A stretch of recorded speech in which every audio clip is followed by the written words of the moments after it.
नमस्कार, विंध्या टाइम्स में आपका स्वागत है। हमारे साथ चर्चा करने के लिए पूर्व कैबिनेट मंत्री हर्ष यादव जी हैं।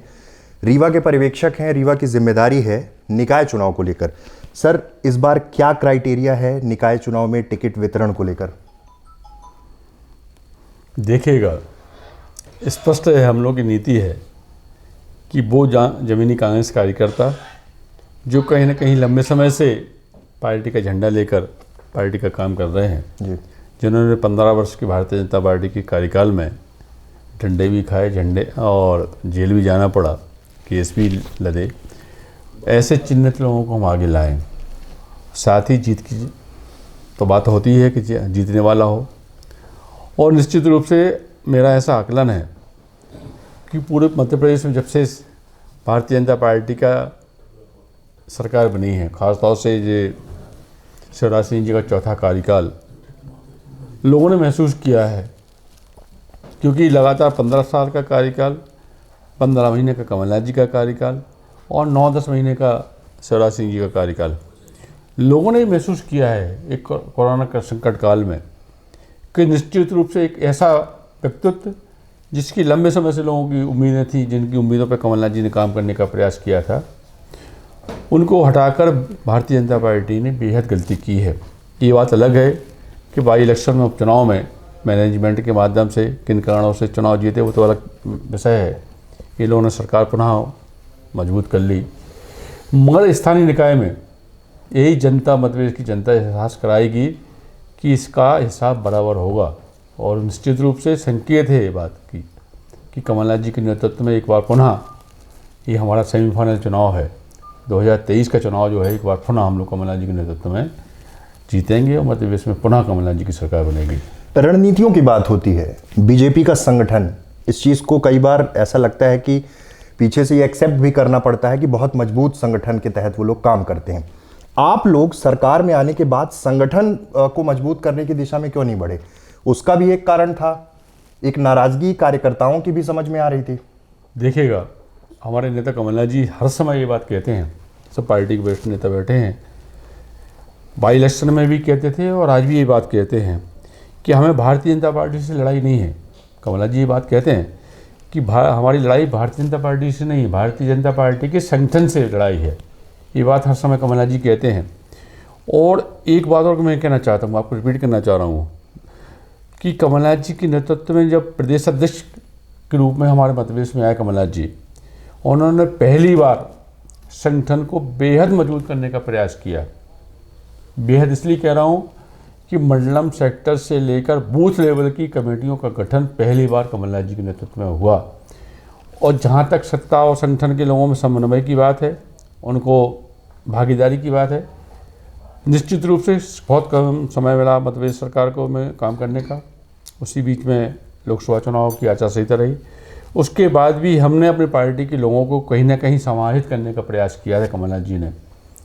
चाहे वो आपके एल्डरमैन की बात हो, चाहे जन भागीदारी समितियों में अपने लोगों को लेने की बात हो, बहुत सारी और समितियां बनने वाली थी, पंचायत स्तर से लेकर मंडल, नगर पालिका क्षेत्र में भी। और मेरा ऐसा मानना है कि जिस दृष्टिकोण से कमलनाथ जी काम कर रहे थे, तो निश्चित रूप से हर वो कांग्रेस कार्यकर्ता जो जिस पद के लायक था, जिसकी योग्यता थी, उसको वो सम्मान के रूप में पद मिलता। और जिस तरह से उन्होंने मध्य प्रदेश में नींव रखने का काम किया था, संगठन से लेकर सत्ता का की मापदंड तैयार किया था और प्लानिंग की थी। यदि 5 साल कमलनाथ जी की सरकार चलती तो लोग ये एहसास कर जाते, मध्य प्रदेश के लोग, कि ऐसा नेता अभी तक कहाँ था। और ये बात और कहना चाहता हूँ, यदि 5 साल यदि सरकार चलती तो आरएसएस और बीजेपी घबराई इसी बात को लेकर थी, जिस तरह से कमलनाथ जी की प्लानिंग थी, जिस हिसाब से काम कर रहे थे, और इतने अल्प कार्यकाल में जो निर्णय लिए थे। आज गौशाला की बात हो, चाहे माफियाओं के खिलाफ कार्रवाई हो, चाहे भूमाफियाओं के खिलाफ कार्रवाई हो, जो भी हमारी सरकार ने निर्णय लिए थे, वो ही निर्णय आज बीजेपी को लेना पड़ रहा है। लफेबाजी वाली सरकार नहीं रही। लेकिन आप अपने राष्ट्रीय अध्यक्ष, पूर्व राष्ट्रीय अध्यक्ष राहुल गांधी की बात आपकी पार्टी नहीं मानती। पिछले विधानसभा चुनाव में देखा गया था, पैराशूट लैंडिंग नहीं होगी, दूसरे दल के नेताओं को टिकट नहीं दिया जाएगा, फिर यहीं रीवा में ही दिए गए बहुत सारे टिकट। तो क्या ऐसा तो नहीं होगा कि निकाय चुनाव में भी पार्टी का जो कोर वर्कर है, जो संघर्ष करता है, उसको दरकिनार कर फिर से वही सारी चीज़ें, धन बल और तमाम चीज़ों के तहत टिकट दे देंगे? विधानसभा चुनाव में क्या निर्णय लिए गए, कैसे निर्णय लिया, उसमें मैं नहीं जानना चाहता हूँ। क्या परिस्थितियाँ थी उसके बारे में ज़्यादा चर्चा करने की आवश्यकता नहीं है।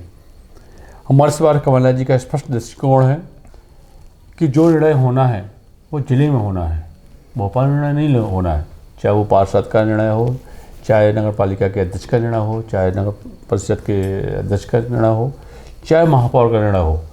एक कमेटी बनाई गई हैं, उन कमेटियों में ही निर्णय होगा। जब यहाँ निर्णय नहीं हो पाएगा, यहाँ डिसीजन नहीं ले पाएंगे, तब जाकर वो निर्णय भोपाल जाएगा। यदि जिले के लोग निर्णय लेंगे तो निश्चित रूप से मेरा ऐसा मानना है कि निर्णय ऐसा गड़बड़ नहीं होगा।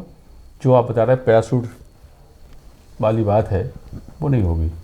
मतलब कि जो सक्रिय नहीं है उन्हें इस बार टिकट नहीं देंगे आप लोग?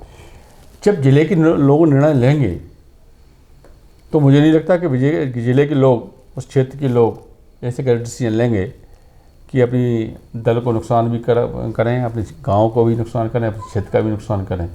सरकार क्यों नहीं बचा पाई? बहुत कॉन्फिडेंट थे आप लोग उस समय। बार बार ये कहा जा रहा था, कमलनाथ जी जब प्रेस ब्रीफ में आते थे तो कहते थे हमारी सरकार सुरक्षित है, विधायक गायब थे, और लास्ट में फिर ये हुआ कि सीधे तौर पे सीधे इस्तीफा दे दिया। सरकार क्यों नहीं बचा पाए? जब महाराज ही बिक जाएं तो कैसे सरकार बचेगी? महाराज के साथ कुछ विधायक दिग्विजय सिंह के खेमे के भी थे जो चले गए थे। वो किन परिस्थितियों में बिके, किसी से छुपा हुआ थोड़ी है। उसके बाद उपचुनाव में आप लोग नहीं समझा पाए? उपचुनाव किन परिस्थितियों में हुआ, कैसे हुआ, ये किसी से छुपा हुआ नहीं है। किस तरह से सत्ता का दुरुपयोग हुआ, किस तरह से धन बल का उपयोग हुआ, किस तरह से चुनाव को जीता गया है, ये हम और आप सब जानते हैं। आपका भी लगा हुआ अनूपपुर है, आप लोगों से छुपा हुआ नहीं है। ये चुनाव जीता हुआ चुनाव नहीं है। एक आखिरी सवाल, विंध्य में कांग्रेस अक्सर मजबूत रहा करती थी। पिछले चुनाव में बहुत बुरी स्थिति हुई। रीवा जिले की 8 की 8 विधानसभा सीटें चली गईं कांग्रेस के हाथ, मतलब 8 में पहले 2 थीं, इस बार एक भी नहीं है। तो तमाम बड़ी चुनौतियां हैं इस जिले में भी। कैसे इन चीज़ों को मैनेज करेंगे? ये बात सही है। हम लोग बड़ी उम्मीद कर रहे थे कि 2018 का जो चुनाव है, सबसे ज़्यादा सीट हम लोगों को विंध्य से मिलेंगी। मगर क्या कहना रहा है, किन परिस्थितियों पे ये निर्णय हुए, कैसे चुनाव हम लोग हारे, ये तो बड़ा शोध का विषय है। और निश्चित रूप से उसकी गलतियों का निर्णय भी जो है हम लोगों को भोगने पड़े। यदि हमारा विंध्य मजबूत होता तो आज हमारी सरकार होती, क्योंकि यहाँ का गड्ढा जो है हम नहीं भर पाए। ये एक बड़ी चुनौती, बहुत बड़ी चुनौती थी। एक आखिरी सवाल, यहाँ भी स्थानीय स्तर पर निगम में भी बहुत खींचतान है आपस में। कैसे सामंजस्य बैठाएंगे? किसे महापौर प्रत्याशी बनाना है? कई पार्षद भी इस रेस में होंगे, कई दिग्गज नेता भी होंगे, कई धनबल वाले नेता भी होंगे। तो इन सब में कोऑर्डिनेशन की जिम्मेदारी आपकी होगी इस बार। नहीं, मेरी तो है, मगर साथ साथ नेता प्रतिपक्ष की जवाबदेही भी है, साथ ही जो हमारे विधानसभा के प्रत्याशी हैं उनकी जवाबदेही भी है, शहर कांग्रेस कमेटी के अध्यक्ष की जवाबदेही भी है, हमारे जो संगठन है युवक कांग्रेस एनएसआई सेवा दल के जो संगठन के अध्यक्ष हैं उनकी जवाबदेही भी है। और निश्चित रूप से हम सब बैठकर एक ऐसा निर्णय लेंगे जो कहीं ना कहीं इस रीवा शहर के लिए, इस यहाँ की जनता के लिए बहुत उपयोगी है, ज़रूरी है। और मेरा ऐसा मानना है कि इस बार ऐसा गड़बड़ नहीं होगा जो पहले हुआ है। तो ये हमारे साथ थे पूर्व मंत्री हर्ष यादव, जिन्होंने कहा कि तमाम संगठन जो कांग्रेस के सहयोगी संगठन है उनके साथ मिलकर ये चुनाव लड़ेंगे, लेकिन सबसे बड़ी चुनौती कांग्रेस के सामने वही होगी कि आपस में सामंजस्य कैसे बैठाया जाए, कैसे सबको मनाया जाए, क्योंकि दावेदारों की संख्या बढ़ती ही जाएगी। बहुत बहुत धन्यवाद।